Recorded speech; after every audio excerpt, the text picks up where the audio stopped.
Harbor, Havaí. Na manhã de 7 de dezembro de 1941, o Antares puxava uma barcaça atrás dele. O sinaleiro avistou uma coisa bem estranha.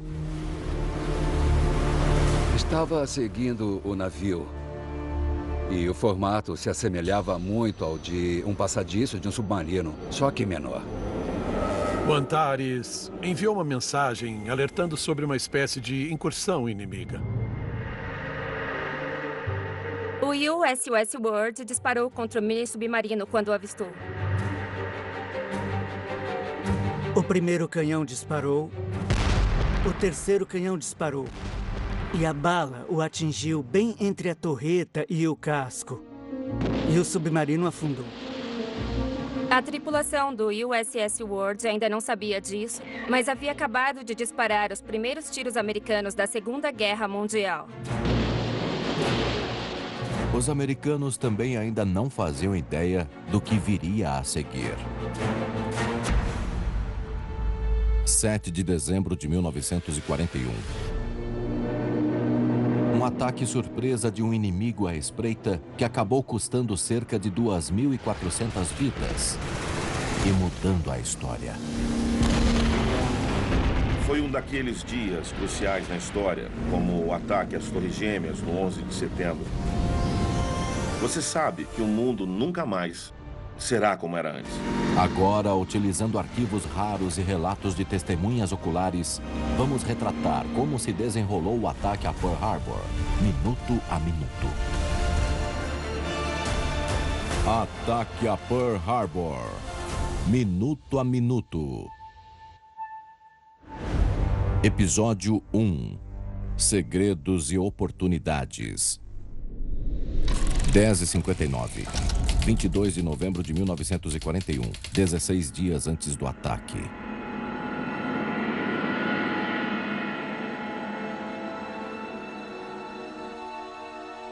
Uma armada naval enorme se reuniu 200 quilômetros a nordeste das ilhas principais do Japão, em um local remoto na Baía de Hitokapo. A missão era tão secreta que somente alguns dos milhares de homens japoneses que se reuniram ali sabiam seu destino. A bordo dos navios japoneses, havia somente especulação sobre para onde eles se dirigiam. Poderia ser mais um exercício de treinamento.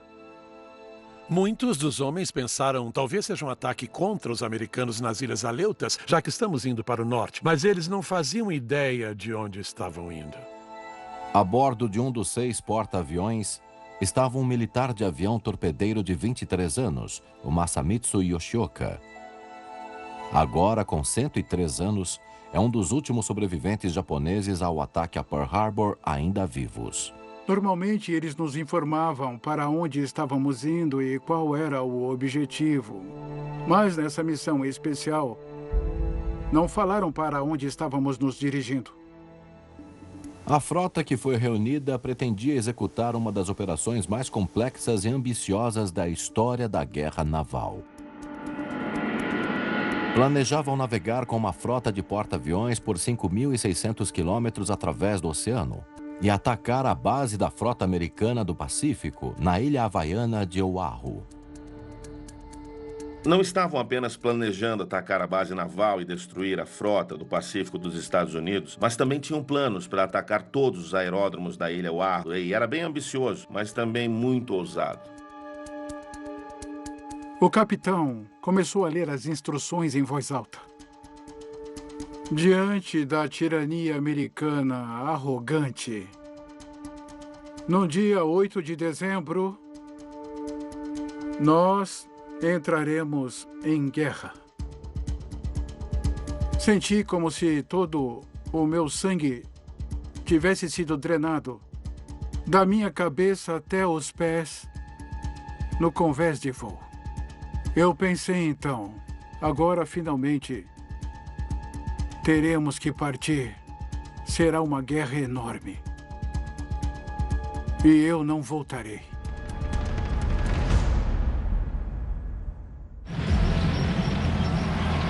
O ataque a Pearl Harbor seria o golpe decisivo segundo a estratégia japonesa de expansão imperialista. Eles já haviam invadido grandes partes do nordeste da China e precisavam de petróleo para continuar sua expansão. O Japão é uma nação insular e grande parte de seus principais produtos e recursos, especialmente o petróleo, tinham de ser importados. E os Estados Unidos eram um dos principais fornecedores de petróleo.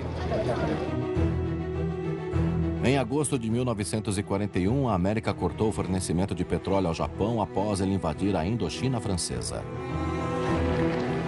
Negociações diplomáticas entre Washington e Tóquio, teoricamente, ainda ocorriam. A junta militar que comandava o Japão concluiu que não conseguiria acesso às reservas que precisava através de negociações. A única saída era a violência. Para conseguir petróleo, o Japão planejou invadir as Índias Orientais holandesas ricas em petróleo. Mas aconteceu um imprevisto. Eles sabiam que os Estados Unidos eram uma potência que atrapalharia seus objetivos, principalmente porque os Estados Unidos ocupavam as Filipinas. Então, havia sido decidido. Eles invadiriam as Filipinas e, para conseguir dominar as Filipinas, era preciso primeiro tirar a frota americana do Pacífico do caminho. 6:17, 24 de novembro de 1941, 14 dias antes do ataque. Amanhecia em Pearl Harbor, lar da frota americana do Pacífico. Mais de 90 navios estavam sediados aqui, nessa baía natural, assim como 84 mil militares na ilha de Oahu. O Pearl Harbor era uma ótima locação. Para um militar americano, não havia lugar melhor para ser alocado pouco antes da guerra. Clima incrível, pessoas legais. Havia bares e restaurantes e a praia, sabe? Muita coisa para se fazer se você fosse um militar. No comando dessa alocação paradisíaca estava o almirante Husband E. Kimmel, que assumiu o comando da frota americana do Pacífico em fevereiro de 1941. O almirante Husband Kimmel era um almirante eficiente e realmente muito organizado. Ele era o tipo de pessoa que era mais admirada do que querida, talvez, mas ele também era extremamente respeitado, porque havia se tornado o comandante da frota americana na frente de vários outros almirantes mais antigos. O Kimmel era muito dedicado ao treinamento, aos exercícios, atividades que seriam necessárias para preparar os Estados Unidos para uma guerra que todos sabiam que viria. Já estávamos lá há 20 meses, treinando. Éramos treinados para qualquer coisa que pudesse acontecer. Treinar para a guerra, munição real e tudo mais. Então, era tudo incutido em você. Mas não era a prontidão de seus homens que seria testada primeiro. Eram os instintos do próprio Kimmel como comandante.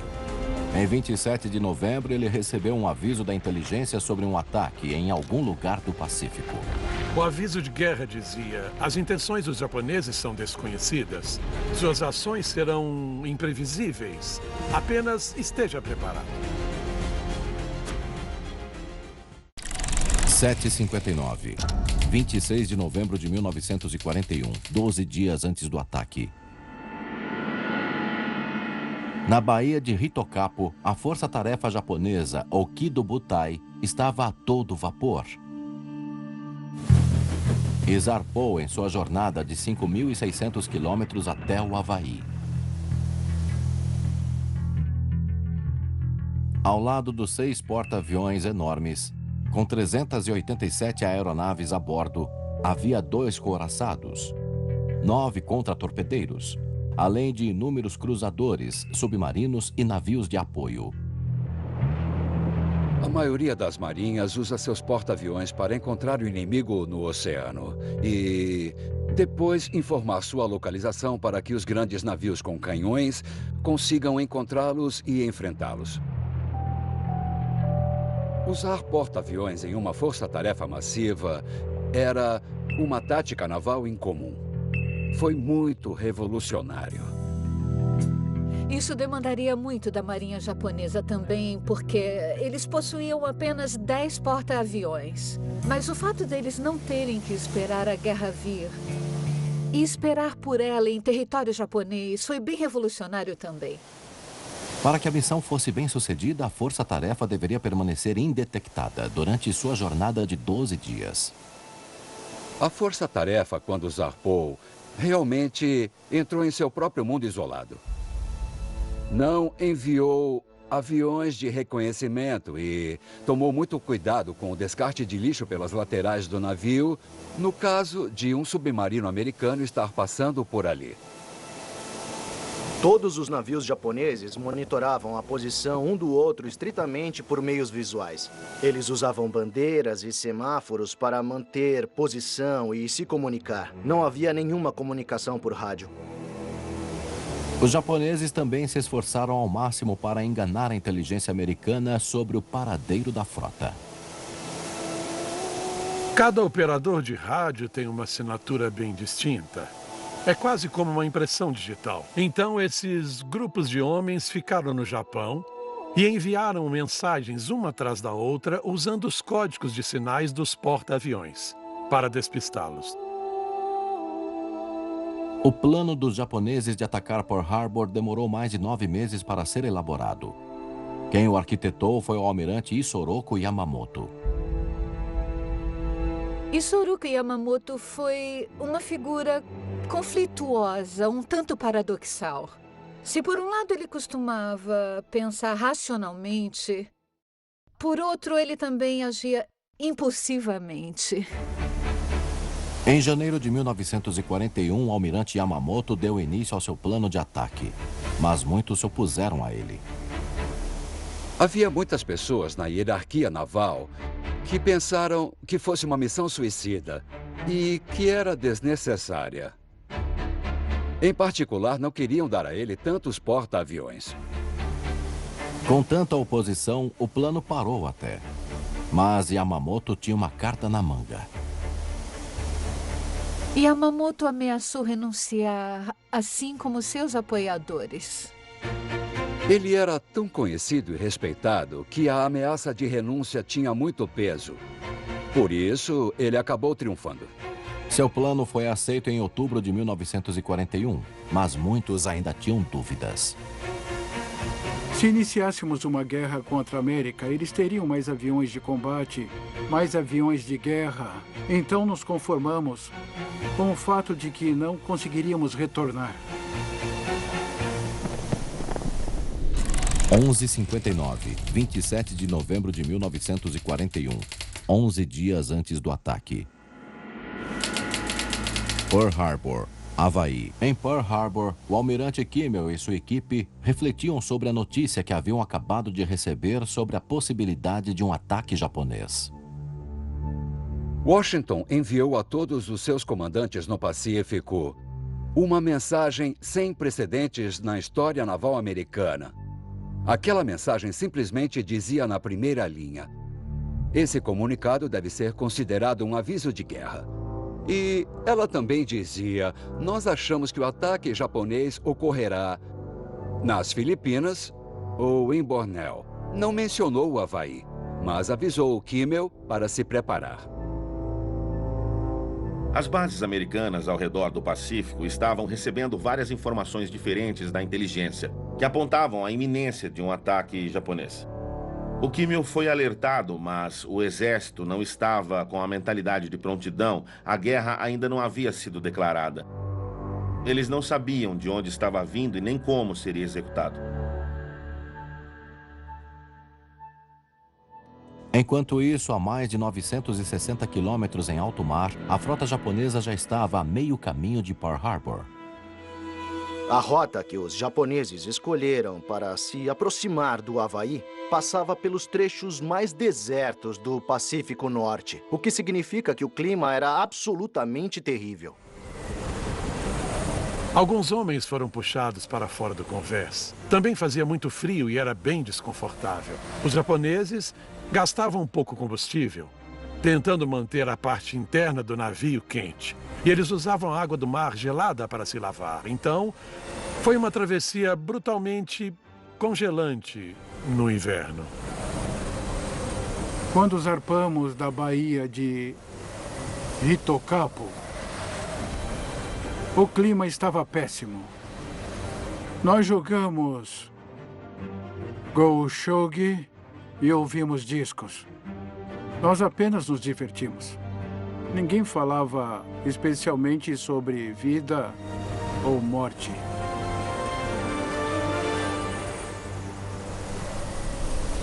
Meia-noite e 29, 2 de dezembro de 1941, 6 dias antes do ataque. O comandante da frota japonesa estava a bordo do porta-aviões Akagi, o vice-almirante Chichi Nagumo. O comandante da frota de ataque era uma figura que se preocupava facilmente e sempre ficava tenso, pensando... será que vamos receber uma mensagem de Tóquio informando que o ataque havia sido cancelado? Naquele dia, o Nagumo recebeu a ordem que tanto esperava. A ordem dizia, suba o Monte Niitaka, o que para ele significava que as negociações com os americanos haviam definitivamente fracassado, que não havia esperança de se evitar uma guerra. Se tivesse ocorrido algum avanço em Washington, então a frota em sua rota teria sido contatada por rádio e informada. A paz chegou, mas essas negociações não iriam a lugar algum e ambos os lados sabiam disso. E a essa altura, as forças do Nagumo deveriam executar sua missão e destruir o máximo possível da Marinha Americana em Pearl Harbor.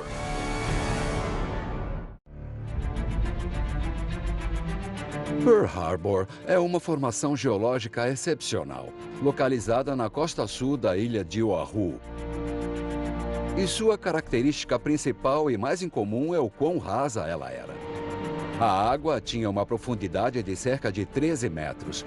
E o fato de ser rasa lhe deu uma vantagem quanto às ameaças de lançamento aéreo de torpedos. Tradicionalmente, torpedos lançados de certa altura costumam mergulhar de 12 a 15 até 18 metros na água antes de iniciar o seu trajeto. Então, um porto não era um bom lugar para atacar navios do modo convencional. A solução dos japoneses para esse problema foi colocar barbatanas de madeira em seus torpedos de lançamento aéreo, que funcionavam como uma espécie de amortecedor. Então, quando o torpedo atingia a superfície da água, essas barbatanas de madeira absorviam o choque, despedaçavam, explodiam e, portanto, o mergulho do torpedo era menos profundo.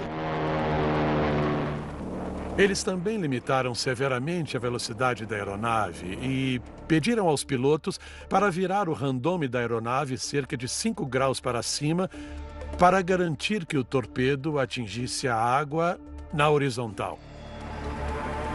Era isso que impedia que o torpedo mergulhasse profundamente e acabasse preso na lama do porto.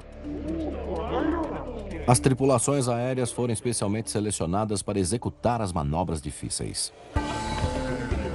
Eles eram todos pilotos incríveis, e isso era necessário, já que a Força Aérea da Marinha Japonesa era bem pequena e possuía recursos limitados, especialmente após o embargo.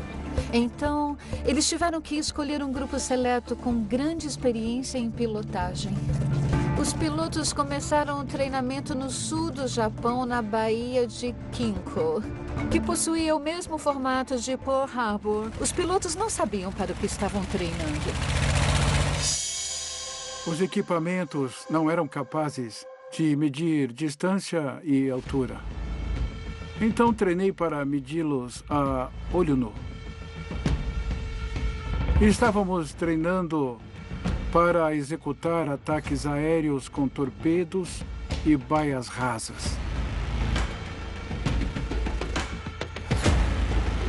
Os principais alvos eram os 8 couraçados da frota americana do Pacífico, atracados no centro do porto no Pier, a fileira dos couraçados. Da perspectiva dos japoneses, os couraçados eram extremamente valiosos. Era assim que se media o poder naval em 1941. Então, se conseguissem afundar entre 4 ou 5 couraçados americanos, toda a linha de batalha ficaria fora de serviço e a operação seria bem sucedida. Seus alvos secundários eram os 3 porta-aviões enormes da frota, que normalmente ficavam atracados no lado norte da Ilha Ford, na fileira dos porta-aviões. Apesar da importância da Força Aérea estar crescendo em todas as marinhas do mundo, ainda estavam centradas em couraçados como sua arma naval mais importante. Yamamoto esperava que, ao destruir os couraçados da frota americana do Pacífico, acabaria sendo tanto um golpe psicológico quanto um golpe militar de fato. 8h14, 2 de dezembro de 1941, 6 dias antes do ataque.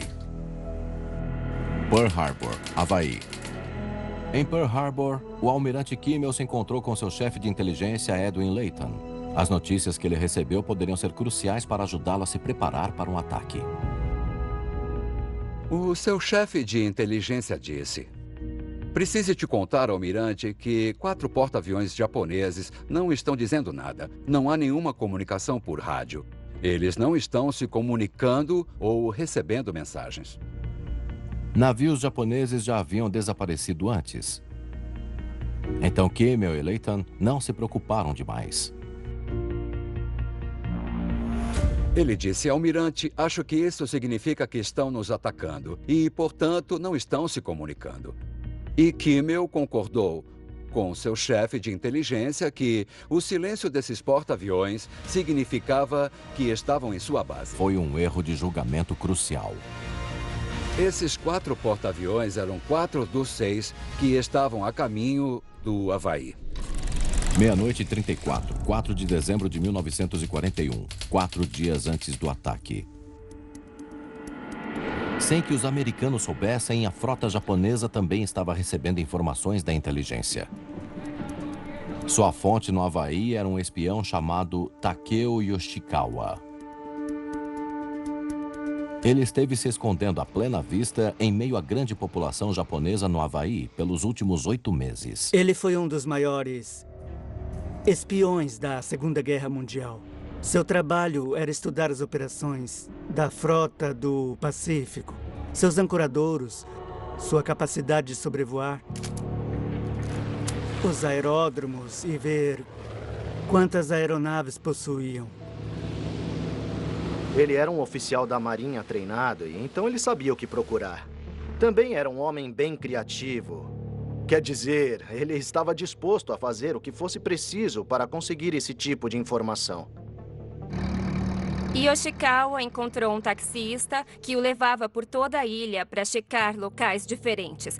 Ele foi em passeios de barco, às vezes ele mergulhava nas águas e ele usava um junco fino para conseguir respirar debaixo d'água. Ele notou que não havia redes antitorpedo em volta dos couraçados. Yoshikawa também observou que não havia balões-barragem. Balões-barragem tornavam ataques aéreos mais difíceis. Yoshikawa acabou fazendo um trabalho bem efetivo de descrever o ritmo geral de como a frota do Pacífico operava naquela época. Eles normalmente ficavam atracados no porto nos finais de semana, e essa foi uma informação crucial que levou à decisão do Yamamoto de atacar em um domingo de manhã. 2h14 da tarde, 4 de dezembro de 1941, 4 dias antes do ataque. Em Washington, o presidente Roosevelt foi alertado sobre uma mensagem diplomática japonesa interna decodificada, que sinalizava a intenção de se retirar das negociações de paz. Havia instruções naquela mensagem para as embaixadas japonesas começarem a queimar documentos, destruir seus livros de códigos, destruir suas máquinas de código. Isso também sugeria o fim do processo de negociação que estava em andamento durante todo o outono. Roosevelt ficou seriamente alarmado quando leu essa mensagem e se virou para o seu ajudante da Marinha, que a havia trazido, e disse: "O que você acha que isso significa?" Ele disse: "Bom, se ontem havia uma chance em 1000 de manter a paz, hoje ela é de apenas uma em 1 milhão."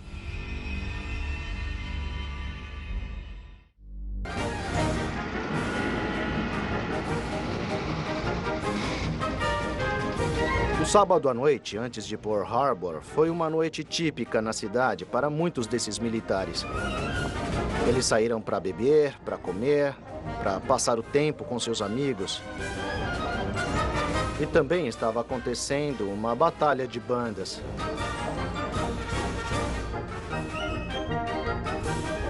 Era uma competição entre todos os coraçados dali. E eu acho que tínhamos ouvido cerca de metade delas. E nossa banda ainda estava em primeiro lugar. Nós tocávamos muitas marchas militares, música clássica, leve e de vez em quando um pouco de música latina. Nós éramos a banda favorita ali. A última canção que tocamos se chamava White Heat e era rápida e alta. O vencedor era julgado pelo aplauso e acho que havia mais dos nossos tripulantes lá o tempo todo. Então ainda estávamos em primeiro lugar. 1h19 da madrugada, 7 de dezembro de 1941, 6 horas e 28 minutos antes do ataque. A força-tarefa japonesa estava a 640 quilômetros do Havaí e se aproximando de sua posição de ataque final. No passadiço do porta-aviões japonês Akagi, o vice-almirante Nagumo recebeu uma mensagem final do espião em Pearl Harbor. Na véspera desse ataque, não estava parecendo que haveria nenhum porta-aviões americano no porto. Foi uma grande decepção, mas, ainda que por outro lado, sabia-se que havia vários couraçados para servirem como alvos e vários outros alvos valiosos ali. Na noite antes de partir, naquele momento eu estava bem calmo. Quando se trata da morte, quando você entra em um avião e ele decola, você precisa estar preparado para algo assim. Então, particularmente, eu não tive medo de morrer só porque estava indo para o Havaí.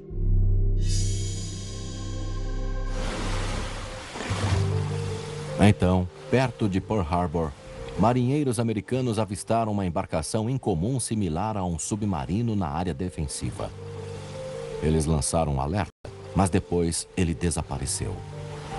Pearl Harbor era um experimento de novos dispositivos militares que não haviam sido utilizados na Segunda Guerra Mundial até então.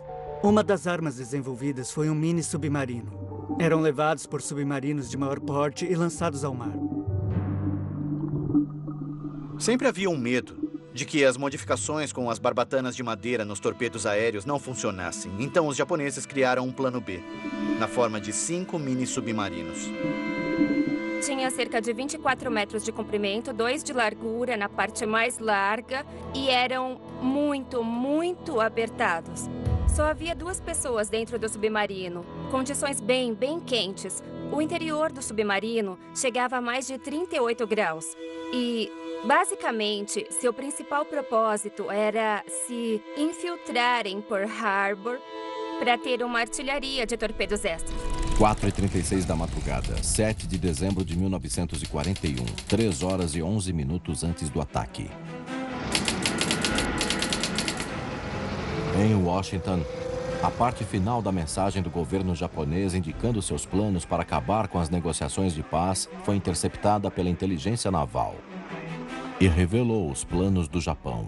O texto passava a mensagem de que, diante das percepções do governo japonês, todas as negociações deveriam ser encerradas. E foi praticamente escrita como uma declaração de guerra. Mas tudo isso fazia parte do plano dos japoneses. O motivo pelo qual os japoneses fizeram isso foi porque eles queriam, no futuro, poder dizer às pessoas que nós alertamos os americanos. Nitidamente, a mensagem instruiu que o embaixador japonês entregasse à 1 da tarde do horário de Washington, o que equivale a 7h30 da manhã no Havaí. Isso causou bastante preocupação de que talvez algo pudesse ocorrer à 1 da tarde. Então, Washington começou a preparar mensagens para o Havaí e outros lugares para alertá-los sobre o significado daquilo. Mensagens de alerta tão cruciais normalmente eram enviadas diretamente através das frequências militares. Mas havia um problema.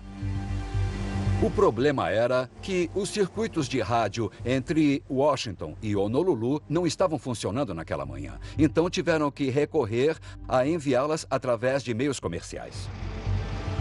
A mensagem crucial foi enviada por meio da Western Union.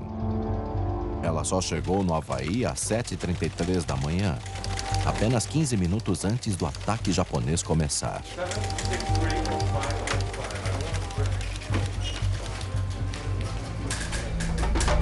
Enquanto isso, a bordo do porta-aviões Soryu, os pilotos e as tripulações se preparavam para o ataque. Nós sabíamos que seria terrível se fôssemos atingidos.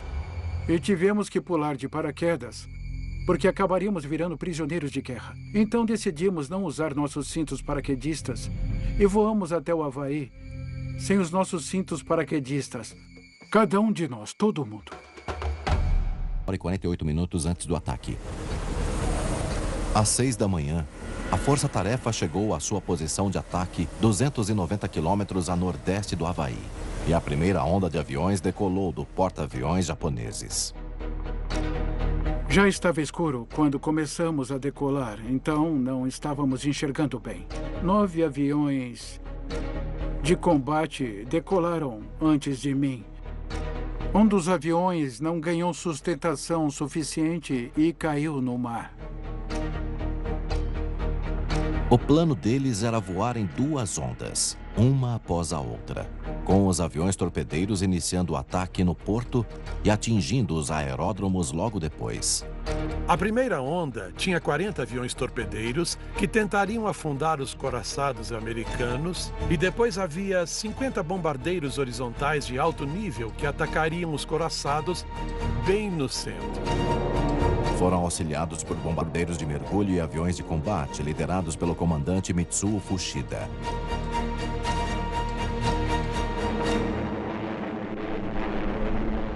Às 6h29 da manhã, 7 de dezembro de 1941, 1h18 antes do ataque. Pearl Harbor, Havaí.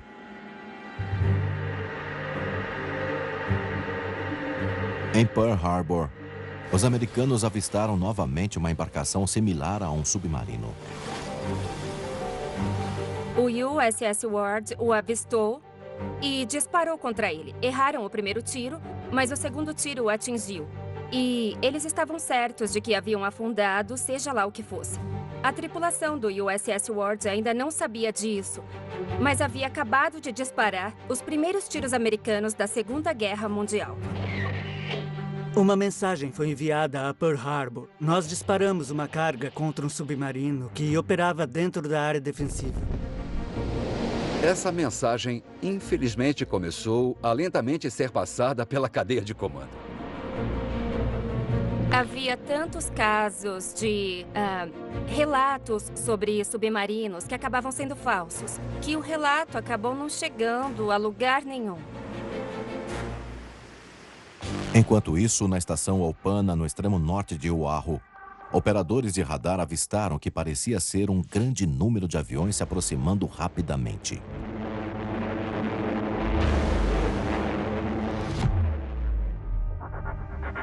Os soldados Joseph Lockhart e George Elliott, do Serviço de Alerta de Tráfego Aéreo, notaram um grande alvo que apareceu em seus osciloscópios. Era maior do que qualquer outra coisa que já haviam avistado antes. E eles os observaram por alguns minutos e disseram: nós precisamos emitir um alerta sobre isso. 7h14, 7 de dezembro de 1941, 33 minutos antes do ataque. 13 minutos após o avistarem, contataram um telefonista que passou a mensagem para o oficial no comando, o primeiro-tenente Kermit Tyler. Kermit Tyler lembrou que um amigo seu havia dito que quando os B-17 americanos vinham da costa leste, a rádio KGMB tocava música havaiana durante toda a noite como forma de auxiliar a navegação. E quando Kermit ouviu isso, ele lembrou que ouviu música havaiana a caminho de lá e concluiu: bom, provavelmente são eles, os B-17. Ele não sabia nada sobre radares. Só estava lá porque tinham mandado ele passar a noite lá para ver como funcionava a identificação por radar. E ele falou para os 2 homens na estação Opana, não se preocupem com isso. 7h32, 7 de dezembro de 1941, 15 minutos antes do ataque. A mensagem atrasada de Washington alertando as bases militares para ficarem em estado de alerta finalmente chegou no posto telegráfico RCA em Honolulu. Um mensageiro apareceu, colocou em sua bolsa e subiu em sua motocicleta. Mas por conta do trânsito em Honolulu naquela hora, ele levou um tempo excessivamente longo para passar pelo trânsito e ir até Pearl Harbor. Então, a mensagem só chegou quando já era tarde demais. Ao mesmo tempo, o almirante Kimmel se preparava para jogar golfe quando chegou a notícia sobre o conflito com o mini submarino. Quando o Kimmel ficou sabendo que um submarino havia sido atacado na entrada do porto, isso obviamente gerou grande preocupação. Ele cancelou a partida de golfe com o General Short, que estava no processo de se preparar para retornar ao seu quartel-general para que pudesse controlar melhor toda a situação. 7h40, 7 de dezembro de 1941, 8 minutos antes do ataque. Perto da costa de Oahu, a primeira onda de aviões japoneses se aproximou da ilha. Quando eu baixei de altitude, as nuvens se tornaram bem menos densas do que antes, de modo que eu pude ver claramente o que estava abaixo de nós. Eu vi uma linha branca com um formato redondo. Então, eu soube na hora que era terra firme. Os moradores do Havaí disseram: "Ah, meu Deus, isso é só mais um daqueles exercícios idiotas." E durante muito tempo, eles não deram a mínima atenção. 8 minutos antes do ataque. Os aviões japoneses encheram o céu acima de Oahu e aguardaram um sinal crucial de seu líder, Mitsuo Fuchida, para atacar. Se um sinalizador disparasse, a surpresa havia sido bem-sucedida. Se 2 fossem disparados, a surpresa não havia sido bem-sucedida. Então, isso alteraria o modo de como o ataque seria executado. Eles chegaram lá e perceberam que ninguém esperava por eles, então o ataque foi uma surpresa. Mitsuo Fuchida disparou o primeiro sinalizador, mas ele achou que um de seus líderes de voo não havia visualizado, porque ele não seguiu o padrão correto. Então, ele decidiu disparar um segundo sinalizador para garantir que todo mundo viu. Mas outro de seus líderes de voo, após ver o segundo sinalizador, pensou que se tratava de uma sinalização dupla e que deveria atacar imediatamente. Então ele acabou saindo da formação, liderando seus aviões para o ataque. Esse desentendimento significava que os bombardeiros e aviões de combate atacariam os aeródromos primeiro, enquanto os aviões torpedeiros aguardariam que eles destruíssem as defesas americanas. O que deveria ter acontecido eram os aviões torpedeiros atacarem primeiro, já que teriam que atacar baixo e devagar, ficariam bem vulneráveis à artilharia antiaérea. Então, você quer que essa parte do ataque ocorra o mais cedo possível, antes dos americanos serem alertados, para que haja maiores chances de sucesso. 7h47, 7 de dezembro de 1941, início do ataque.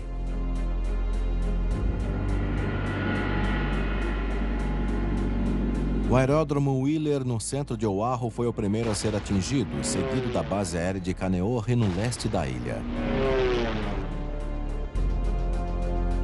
Nós estávamos saindo para tomar café e quando saímos pela porta do quartel, um avião japonês passou por nós. E já que o exército estava treinando manobras, eu disse: "Olha, o exército fez isso, ficar bem realista. Pintaram um avião como um avião japonês e eles estão fingindo que estão nos atacando." Eu era o responsável pela aeronave na água naquele dia. Nós havíamos planejado o treinamento e eu estava me preparando para executá-lo. Eu ouvi aeronaves voando e olhei para baixo e avistei uma formação de aviões vindo. Não sei se fui atingido durante a primeira volta ou a segunda, mas eu conseguia ver as balas que estavam batendo em pequenos jatos de água subindo do fundo. E então, uma bala, obviamente, penetrou os tanques de gasolina e o avião pegou fogo muito, muito rápido. Eles bombardearam nosso hangar. Nós corremos para outro hangar. E quando chegamos lá, claro que eles haviam destruído quase todos os nossos aviões.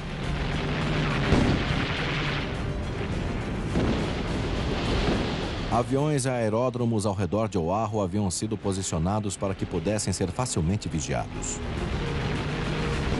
Os militares haviam agrupado os aviões ao invés de separá-los, porque o exército temia a sabotagem de moradores nipo-americanos muito mais do que temiam ataques aéreos. Então, os militares haviam dado de bandeja aos japoneses aviões que poderiam facilmente destruir. Nós tentamos mover alguns deles.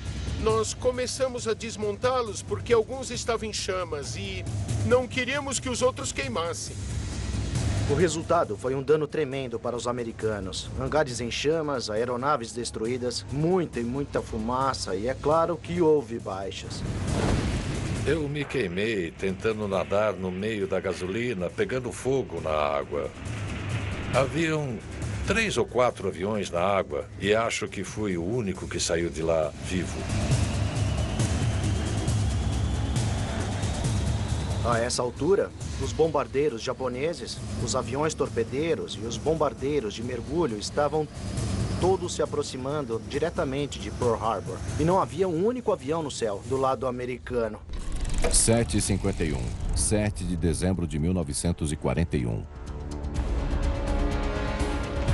O comandante japonês Mitsuo Fuchida, sobrevoando Pearl Harbor, enviou uma mensagem codificada usando repetidamente a palavra tigre em japonês, Tora, Tora, Tora, que significava o ataque surpresa foi um sucesso.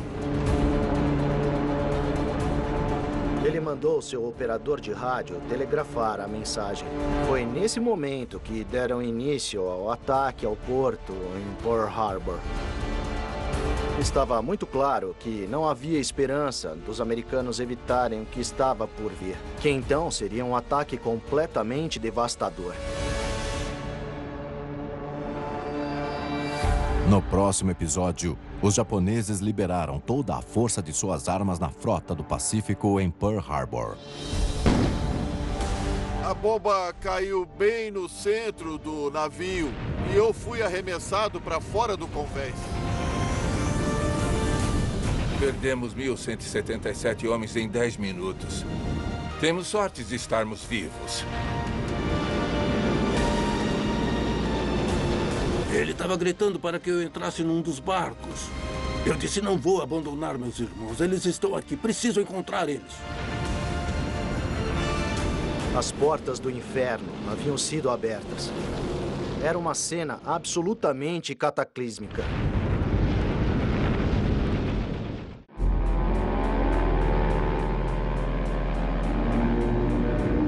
7 de dezembro de 1941, Pearl Harbor. O Japão atacou a frota americana do Pacífico no Havaí com uma força militar colossal. As portas do inferno haviam sido abertas.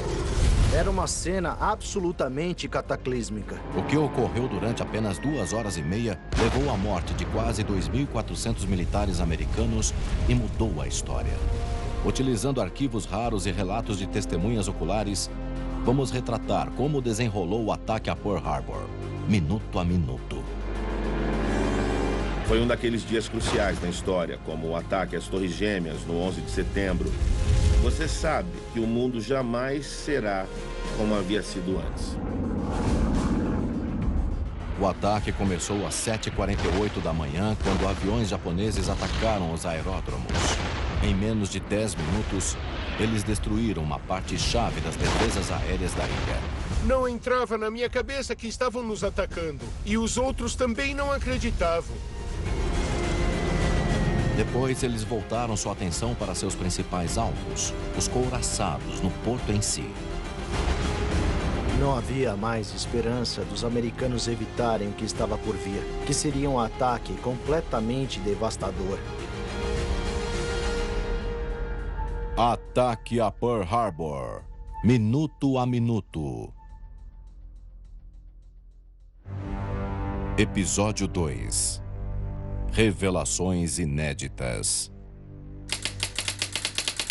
Pearl Harbor, Havaí. 7 de dezembro de 1941. A temperatura era de 27 graus e havia uma brisa leve da montanha soprando e o ar estava parado e dava para sentir o cheiro das flores no ar. Foi um dia maravilhoso. Houveram bailes no sábado à noite e também festas. E muitos dos militares estavam realmente dormindo até mais tarde. Estavam se preparando para irem à missa. Havia algumas cerimônias religiosas acontecendo. Era apenas uma rotina normal e calma de uma manhã de domingo. 7h54 da manhã.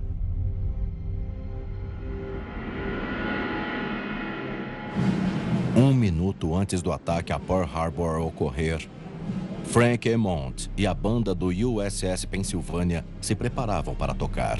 A Marinha toca a bandeira estrelada todo dia às 8 da manhã e nós estávamos enfileirados para levantar a bandeira. Um grupo de ataque de 183 aviões japoneses de 6 porta-aviões se aproximava de Pearl Harbor. Eles já haviam atacado 2 aeródromos na ilha e estavam prestes a atingir o porto.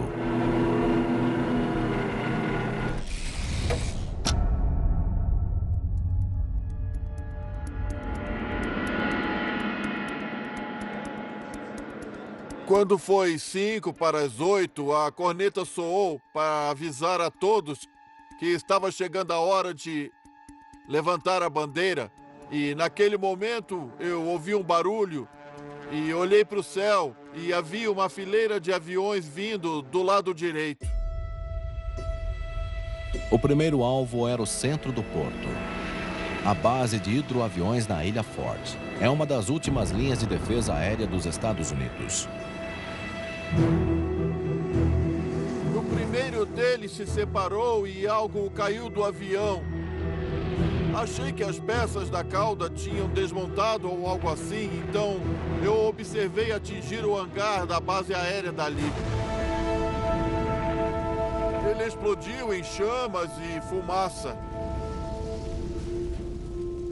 A resposta inicial ao ataque foi incredulidade. O capitão-tenente Ramsey estava na Ilha Ford e achou que era apenas algum piloto americano fazendo acrobacias. Ele queria anotar o número de série do avião e denunciá-lo ao seu comandante. Após destruírem a base, os pilotos voltam sua atenção ao seu principal alvo, a frota em si. 40 bombardeiros se separaram em 2 grupos.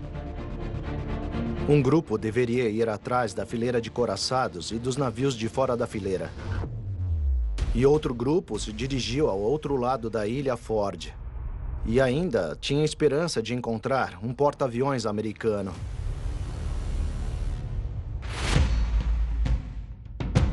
Quando nós chegamos à costa, senti que deveria me preparar.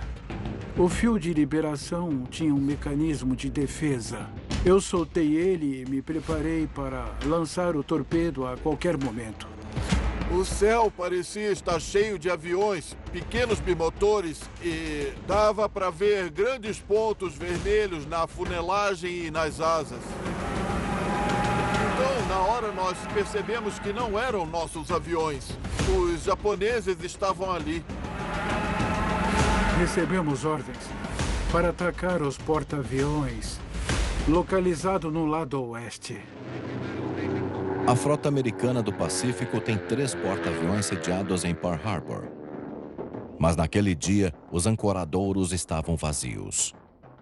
Eu fiquei desapontado, mas não tinha jeito. Havia um couraçado, então decidimos destruir ele. Da perspectiva dos japoneses, os couraçados ainda eram extremamente valiosos. Se conseguissem afundar 4 ou 5 couraçados americanos, a operação seria bem sucedida.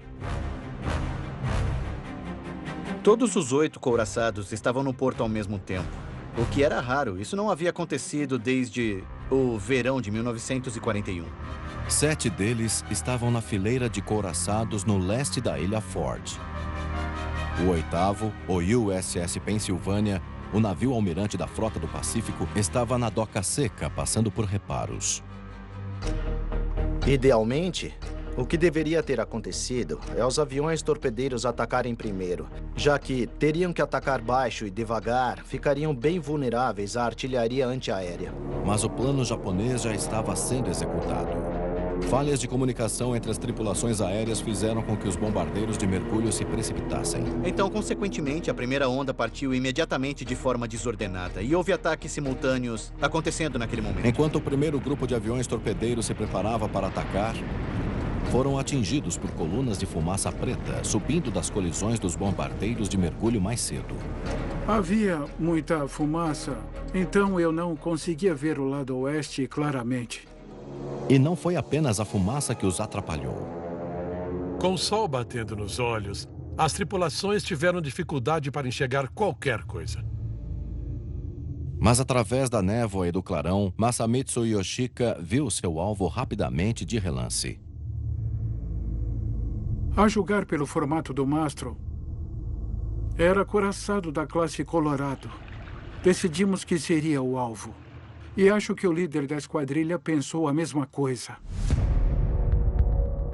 O alvo de Yoshioka era um dos 4 navios atracados no lado oposto à fileira de couraçados na ilha Ford.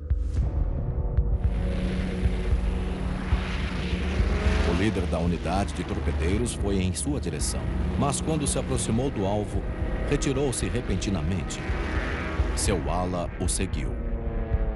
Os aviões imediatamente atrás deles pensaram: bom, deve ter disparado contra o couraçado, então faremos também isso. Apesar das ressalvas, Masamitsu Yoshika lançou seu torpedo. Eu achei que o couraçado fosse menor que os nossos navios de guerra japoneses. Ele atingiu o alvo, gerando uma enorme explosão.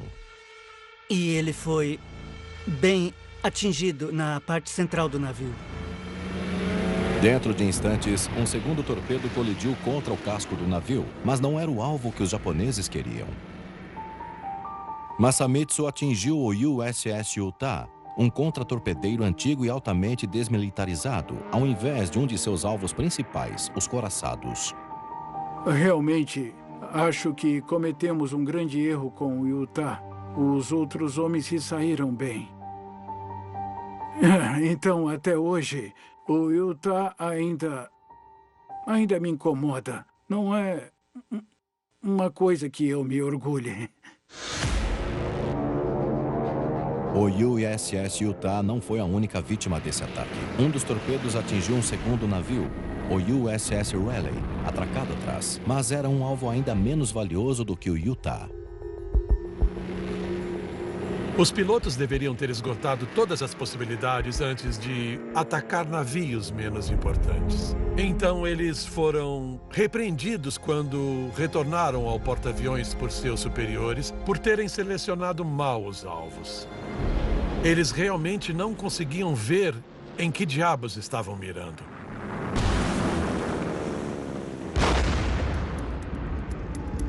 Mas não foram os únicos que selecionaram mal seus alvos no meio da confusão. Em 2 minutos de incursão, as baixas americanas começaram a crescer, mas nenhum único torpedo havia sido disparado contra nenhum couraçado. Mas isso estava prestes a mudar, quando uma nova onda de 24 aviões torpedeiros se dirigiu à fileira de couraçados.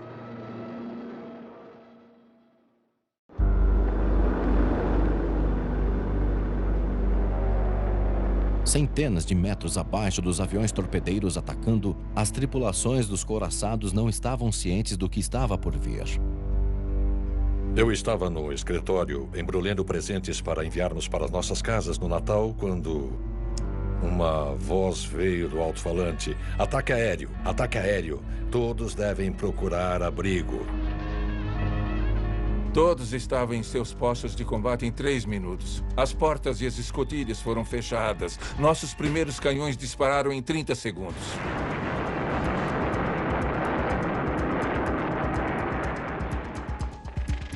O segundo grupo de aviões torpedeiros desceram até Southwest Lock.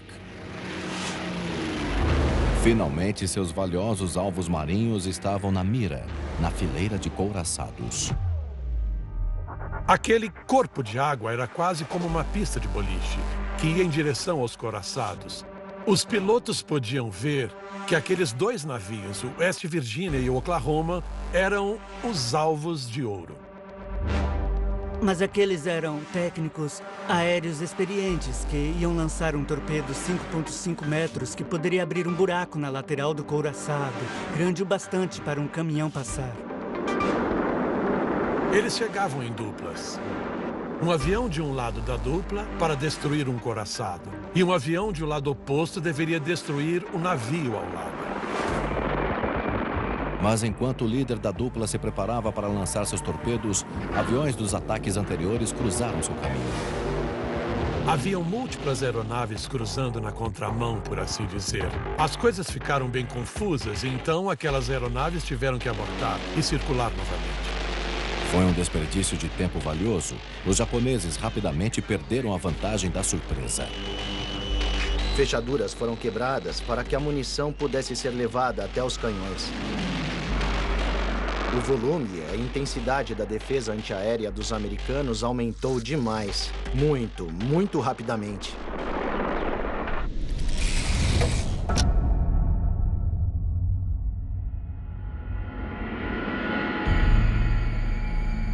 Apesar da confusão inicial, os bombardeiros japoneses voltaram à formação.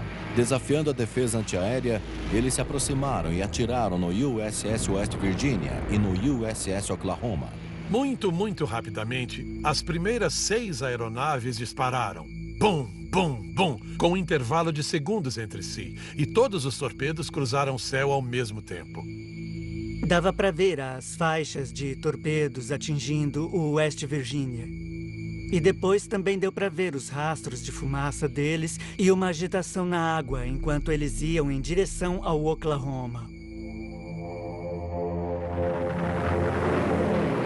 As colisões contra os couraçados incendiaram ambos, matando imediatamente centenas de tripulantes. Surpreendentemente, essas 2 primeiras colisões de torpedos contra um navio de guerra em Pearl Harbor foram capturadas por uma câmera de filme japonesa. Essas fotos dramáticas foram tiradas por aeronaves no ar e é possível ver os geysers de água que meu avô testemunhou. Eles chegaram a subir 27 a 30 metros no ar ou mais. O almirante Kimmel, o comandante da frota do Pacífico, estava em casa quando recebeu uma mensagem. Ataque aéreo em Pearl Harbor. Isso não é um exercício. Estava prestes a jogar golfe com o comandante do exército, General Short. Ele cancelou a partida, vestiu seu uniforme e se preparou para ir até o quartel-general. O almirante Kimmel conseguia ver claramente o porto e os couraçados enfileirados na Ilha Ford. Então ele estava observando os torpedos explodirem um atrás do outro contra os navios sob o seu comando. E deve ter sido uma experiência absolutamente devastadora e terrível para ele. Apesar de ter recebido um aviso 10 dias antes para que ficasse alerta para um ataque, Kimmel não havia colocado a base em estado de prontidão. Esse era um homem que nunca havia falhado em sua carreira profissional. Seu histórico militar era perfeito. Ele obteve sucesso em tudo o que havia feito ou sido encarregado de fazer. Então, dessa vez, ele testemunhou um fracasso catastrófico da parte dele. A esposa do vizinho lembrou que o Kimmel ficou tão branco quanto o uniforme que usava. Mas o dia do almirante Kimmel estava prestes a ficar ainda pior.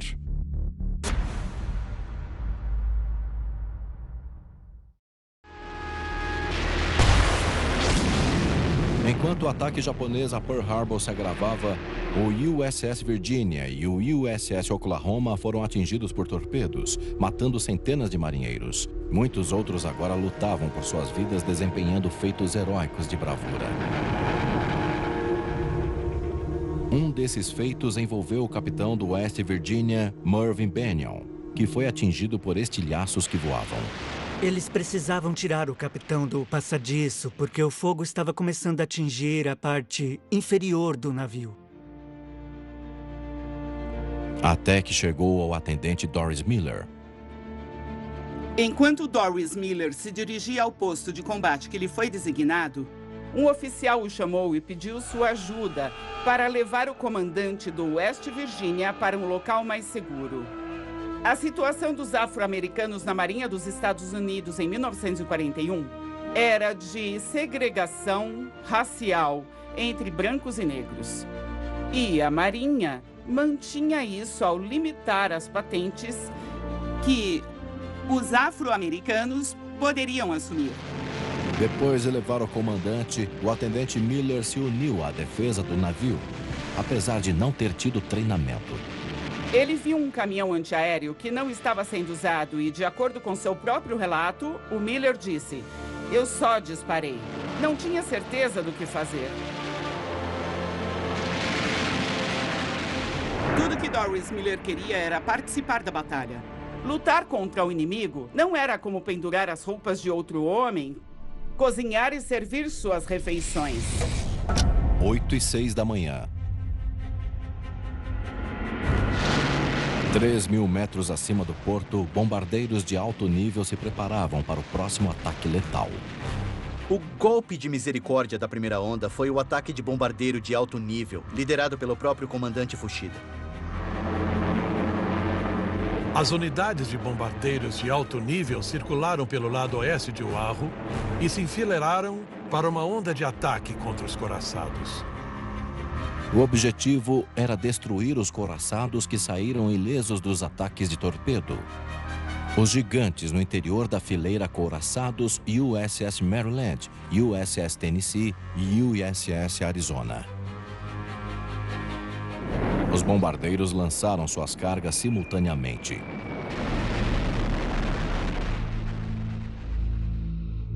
Uma foto japonesa mostra o momento do impacto na popa do Arizona. Uma das balas ricocheteou na placa dianteira da torreta de canhão número 3 e explodiu na água ao seu lado. Uma bomba caiu entre nós e o Vestal e me arremessou para dentro da escotilha. Me deixou desnorteado. E eu, é claro, sabe, aquilo causou um incêndio. O navio de reparos Vestal aguentou 2 tiros e quase afundou naquele momento. Não pelas explosões, mas pela inundação. Porque as bombas abriram um buraco no navio.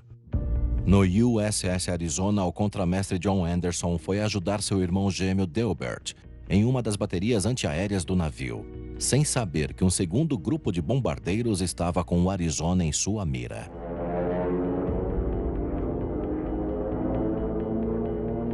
Eu subi as escadas até o convés do navio, onde os canhões antiaéreos estavam. Quando cheguei no topo da escada, ocorreu uma explosão enorme. As pessoas foram jogadas para todos os lados.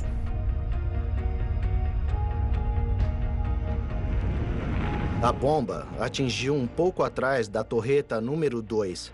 Passou pela armadura do convés, entrou nas salas com a pólvora dos canhões principais do Arizona e detonou ali. O resultado foi que cerca de 450 mil quilos de propelente explodiram instantaneamente. A extremidade dianteira do navio e seu mastro subiram quase que 12 metros no ar antes de caírem novamente. Então ele literalmente explodiu para fora da água. Havia muitas partes do corpo espalhadas. Não havia nada que eu pudesse fazer para ajudar e os incêndios enormes se alastraram. A proa do Arizona de 32.500 toneladas se separou do resto da superestrutura. A grande explosão dos arsenais dianteiros do Arizona incinerou instantaneamente quase tudo que estava na metade dianteira do navio. Metade ou até mais da tripulação do Arizona morreu imediatamente no incêndio. E muitos outros acabaram gravemente feridos com queimaduras. Do mastro para frente, tudo estava em chamas, que chegaram a 30 metros de altura. E então, foi horrível. Mas nós temos sorte de estarmos vivos. Aqueles que conseguiram escapar do fogo eram uns 14 deles ali dentro, mas vários deles não sobreviveram. Eu agarrei um homem, mas a mão estava em chamas e me agarrei a ele. Ele era de Greenfield, Ohio. Nunca me esqueci disso. E eu salvei ele. Eu tirei ele dali. Após apenas 10 minutos de ataque, o golpe contra o Arizona elevou o número de mortes de americanos a quase 1.800. 8h07 da manhã. Enquanto os couraçados queimavam, um novo horror estava prestes a afligir os tripulantes do USS Oklahoma atingido. Era uma situação confusa, sinistra e tenebrosa que acontecia no Oklahoma. Como se nada pudesse impedir que o navio afundasse. Foi como se um monstro tivesse usado suas garras para arrancar a camada externa do Oklahoma, fazendo com que entrasse na água. Quem estava no tombadilho superior teve muita sorte. O balanço era tão lento que muitos deles podiam simplesmente passar por cima do balaústre no lado estibordo e depois andar até a quilha do navio. Infelizmente, era apenas a minoria dos marinheiros no Oklahoma. A maioria havia se abrigado embaixo de convéses, que é onde eles são obrigados a ficar durante um ataque aéreo. Mais de 400 homens estavam presos nas entranhas do navio. E enquanto a batalha se agravava acima deles, o oxigênio começou a acabar. Agora que o navio havia emborcado completamente, o que era o convés virou o teto. E se você estivesse nesse compartimento, ele viraria seu caixão. –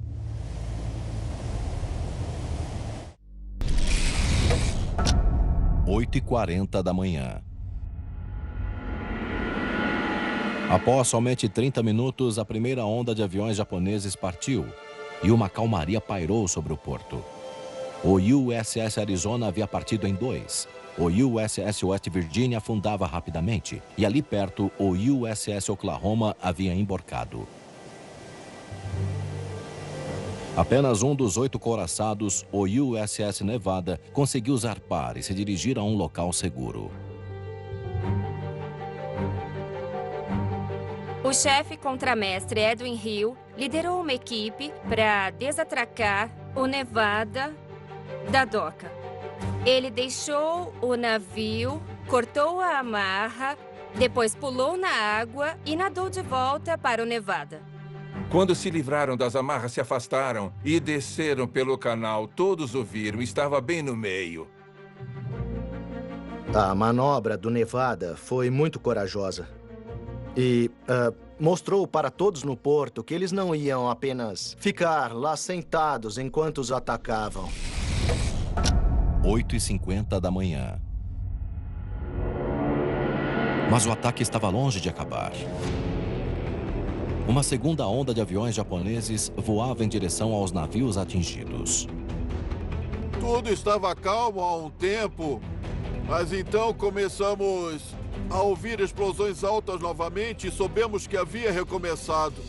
A segunda onda era formada por 167 aviões, 78 bombardeiros de mergulho, 35 aviões de combate e 54 bombardeiros de alta altitude. Naquele momento, havia uma defesa aérea muito mais forte, porque os americanos estavam em alerta máximo. Tinham diversos alvos e lutaram loucamente às cegas. Para os pilotos japoneses, um dos navios claramente se destacava. Quando então chegaram a Pearl Harbor, a primeira coisa que viram foi o couraçado Nevada. Havia sido atingido, então estava em chamas, mas conseguiu zarpar, dirigindo-se à boca de Pearl Harbor e ao mar aberto. Tornou-se um alvo óbvio para os aviadores japoneses. Começaram a rodeá-lo como abelhas em torno de um pote de mel. Todos os bombardeiros e aviões de combate, os japoneses o atingiram. O Nevada foi atacado por todos. Suas tripulações ainda estavam disparando de volta contra os japoneses que estavam totalmente focados em atacar o Nevada. O couraçado Nevada foi um símbolo visível de que estávamos resistindo vigorosamente com todas as nossas forças. A visão desse navio zarpando em chamas, as pessoas lembram da sua bandeira ainda balançando na traseira. Deixou muitas pessoas comovidas. Muitos dos homens que viram isso disseram que foi uma das coisas mais bonitas que haviam visto o dia todo. O Nevada foi uma baita cena.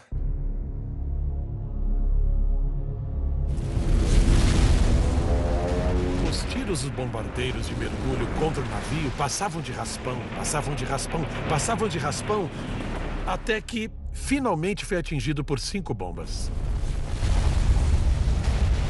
E logo ficou claro para quem estava a bordo que não seriam capazes de chegar ao mar aberto.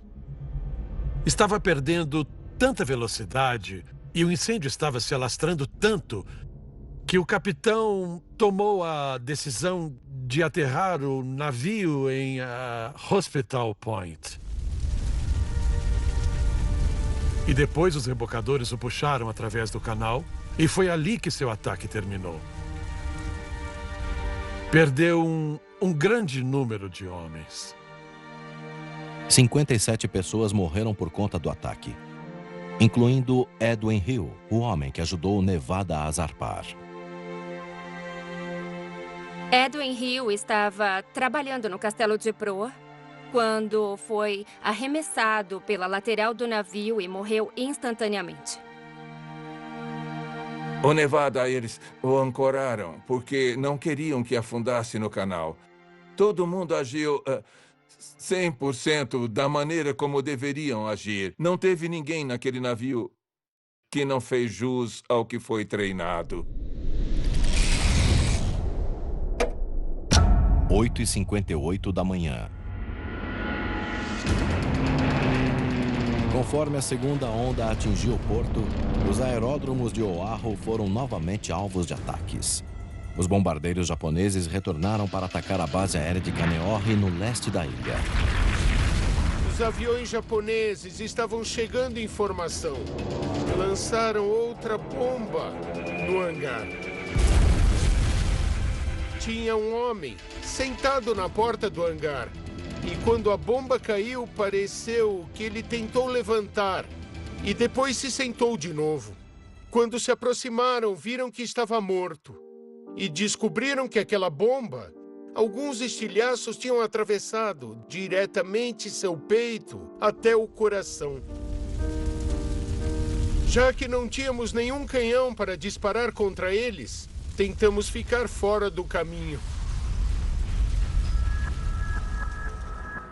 Enquanto isso, no porto, os bombardeiros de mergulho japoneses tinham um novo alvo. Do lado oposto da fileira de couraçados no porto, encontrava-se a doca seca número 1, onde 3 navios, incluindo o USS Pennsylvania, estavam sendo reformados. 9h07 da manhã. A segunda onda recebeu ordens para entrar e atingir alguns dos navios principais, que não haviam sido atingidos pela primeira onda. O USS Pennsylvania sofreu um impacto certeiro de uma bomba de 250 quilos. Frank Emond, agora com 103 anos, estava a bordo. A bomba passou bem pelo centro do navio, atingiu o convés de aço de 15 centímetros e explodiu. Eu fui arremessado do convés a 1 metro de distância. Por sorte, nós estávamos na parte de trás do navio, então não saímos feridos da explosão da bomba. 24 homens foram mortos e 29 foram feridos por conta da explosão. Por ser um maqueiro, eu tive que ajudar a carregar os mortos e pessoas feridas. A memória que me vem à mente é de tentar levantar os corpos que estavam perto da explosão. Suas peles tinham queimaduras e dava para sentir o cheiro de queimado, de carne queimada. Nós nos aproximamos e os encontramos e os colocamos na maca e conseguimos levá-los até onde precisavam ir. Perto do Pensilvânia, outro couraçado, o USS Shaw, também foi atingido. Aquele momento foi capturado por uma das fotografias mais icônicas daquele dia.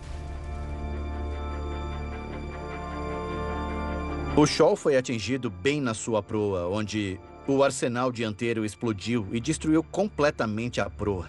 E houve uma enorme explosão estrondosa que quase ofuscou o que havia ocorrido com o Arizona.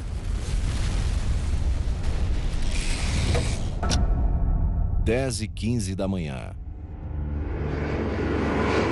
Finalmente, 2h30 após o início do ataque, os aviões japoneses retornaram para a segurança de seus porta-aviões. O local estava completamente em ruínas. Havia vários couraçados afundando, um incêndio enorme no Arizona, cuja superestrutura estava desmoronando para frente. E foi horrível. Estavam vivenciando uma história de horror americana. Mas será que o ataque finalmente havia acabado?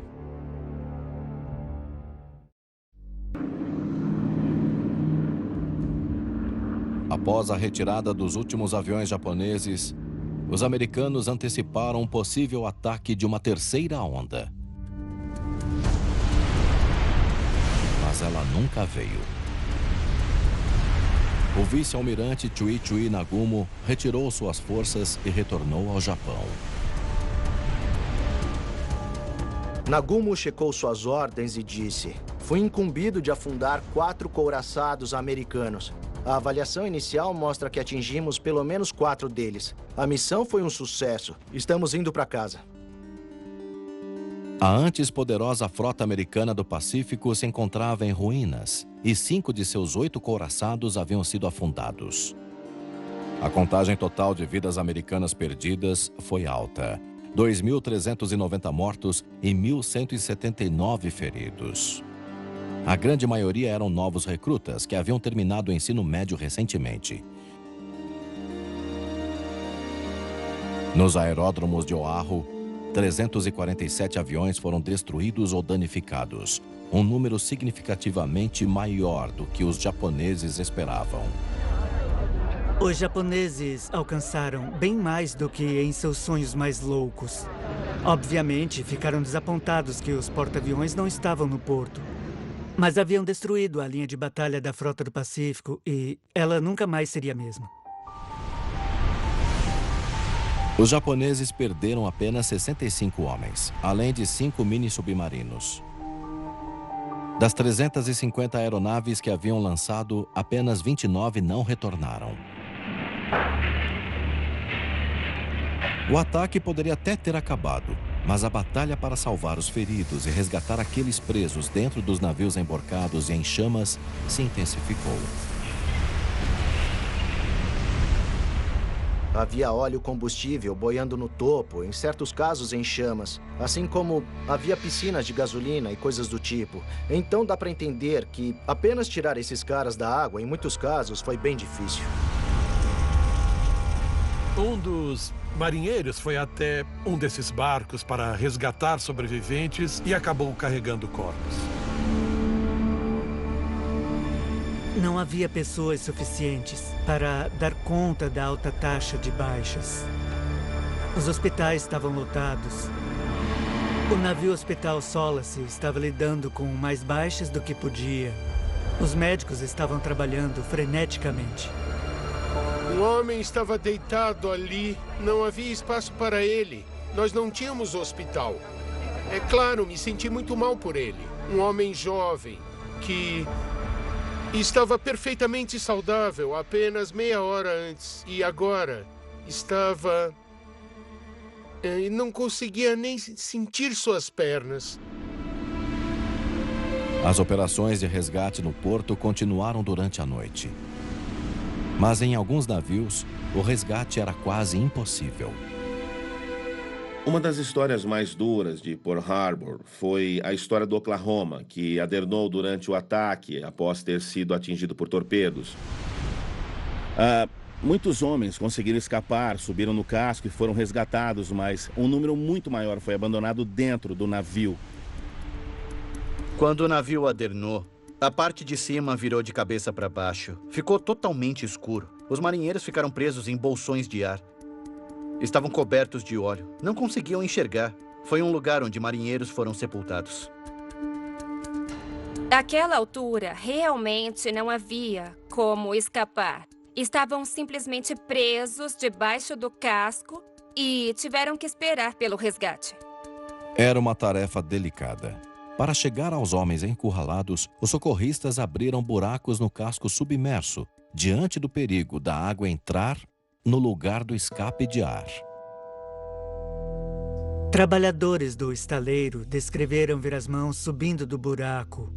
E, como não havia ar ali dentro, eles se afogaram bem na sua frente. E eles viram as mãos sumirem do buraco. Mas os socorristas pensaram em uma solução. Estavam lidando com esse problema e, por trabalharem em estaleiros e possuírem habilidades técnicas, eles bombearam ar naquele compartimento antes de conseguirem tirar os homens. Trabalhadores federais da Marinha conseguiram salvar 32 homens. Um número significativo, e foi uma coisa após o ataque do qual poderiam se orgulhar. Haviam visto tanta morte. Diante da frota do Pacífico em ruínas e quase 2.400 mortos, todos voltaram a atenção ao que a América faria a seguir. À tarde. 7 de dezembro de 1941. Uma data que viverá na infâmia. Dentro de 24 horas após o ataque, o presidente Roosevelt assinou uma declaração de guerra contra o Japão. Foi aceita pelo Congresso depois que ele fez um dos discursos mais icônicos da história dos Estados Unidos. Essa forma de traição nunca mais nos colocará em perigo. Uma data que viverá na infâmia. Aquilo resumiu totalmente o estado de espírito americano naquele momento. O quão furiosos estávamos com esse ataque. Uma data que viverá na infâmia realmente tocou muitas pessoas e a natureza covarde do ataque contribuiu muito para aquilo. Então lembre-se, Pearl Harbor tornou-se uma espécie de slogan. Para milhares de jovens americanos, o ataque a Pearl Harbor foi um chamado. Os americanos estavam ansiosos por uma retaliação. Era impossível manter as pessoas longe dos postos de recrutamento. O motivo por trás disso foi que eles acreditavam que se alistar para a Marinha era o jeito mais garantido de punir os japoneses pelo ocorrido em Pearl Harbor. O objetivo do Japão de desmoralizar a América para trazê-los à mesa de negociação acabou não dando certo. Um dos maiores erros cometidos com Pearl Harbor foi que eles subestimaram os americanos. Eles esperavam não só dizimar nossa frota, como também desmoralizar os americanos. Mas eles estavam errados quanto a isso. Os japoneses calcularam mal a retaliação americana, porque em 1942, os americanos se reuniram para lutar em uma guerra no Atlântico e em uma guerra no Pacífico simultaneamente. No fim, ajudaram a derrotar dois impérios fascistas que tentavam dominar o mundo. Pode-se muito bem argumentar que o Japão perdeu a Segunda Guerra Mundial assim que a primeira bomba foi lançada na Ilha Ford. Algumas semanas após declarar guerra ao Japão, uma comitiva foi formada para investigar as circunstâncias do ataque a Pearl Harbor. Declarou o almirante Husband Kimmel e o general Walter Short. culpados por abandono do dever. Se você está em uma posição de liderança e algo dá errado, precisa assumir a culpa pelo erro e precisa renunciar a seu posto. Eles eram bons oficiais. Eles mereciam mais. Mas, no fim das contas, a responsabilidade estava em suas mãos. A necessidade de se utilizar couraçados trouxe urgência ao resgate e restauração da frota do Pacífico destruída. Poucas semanas após o ataque, a gigantesca tarefa começou sob o comando do capitão Homer Walling. As dramáticas operações de resgate realizadas por Homer Walling não eram nada menos do que milagrosas. Dos navios que foram danificados e afundados em Pearl Harbor, apenas 3 não foram restaurados e retornaram ao serviço. O Utah, que adernou, os destroços do Arizona, que explodiu, e o Oklahoma. Todos os outros navios retornaram ao serviço. Atualmente, no fundo de Pearl Harbor, encontram-se os destroços fantasmagóricos do USS Arizona. O Arizona se tornou um símbolo do ataque. É um lugar bem emocionante para se visitar. É um lugar onde as pessoas podem vir e andar pelo memorial, ver os nomes dos falecidos do USS Arizona e vivenciar a história. 80 anos após o ataque, para os poucos sobreviventes restantes, as memórias ainda estão dolorosamente frescas. Não restaram muitos de nós do Pensacola. Só tem 2, eu acho. Então, fico feliz em ver que as pessoas, em geral, ainda se lembram do que ocorreu e espero que estejam fazendo o que for preciso para que não ocorra de novo. Seja lá como você a vê, a guerra é uma coisa terrível e, especialmente se você está no meio dela, não há nada que você pode fazer além de se unir aos seus colegas e tentar sobreviver.